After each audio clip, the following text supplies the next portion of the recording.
Praise the lord. ఈ రోజు దేవుని వాక్యము, మనము దేవుని యొద్దకు మరలుదము రండి, మనము యెహోవా యొద్దకు మరలుదము రండి. హోషేయ గ్రంథము 6వ అధ్యాయము 1వ వచనం. ఇశ్రాయేలీయులు చేసిన పాపము వలన దేవుడు వారిని ఖడ్గమునకు, శాపమునకు, శత్రువుల చేతికి అప్పగించెను.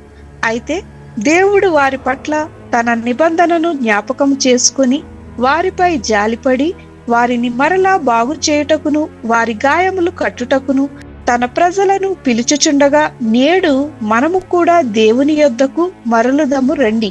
ఏలయనగా ఆయన మనపై కనికరము చూపించి మనలను బాగు చేయును. మనము ఏ స్థితిలో ఆయనకు దూరమైపోయామో మన తప్పిదమును గుర్తించి పడిపోయిన స్థితి నుండి మరలా ఆయన యొద్దకు వచ్చెదముగాక. ప్రార్థన. ప్రభువైన యేసు, పడిపోయిన స్థితి నుండి నీ యొద్దకు మరలా వచ్చుటకు నీ కృపను, నీ శక్తిని మాకు అనుగ్రహించమని యేసు నామమున అడుగుచున్నాము తండ్రి. ఆమేన్.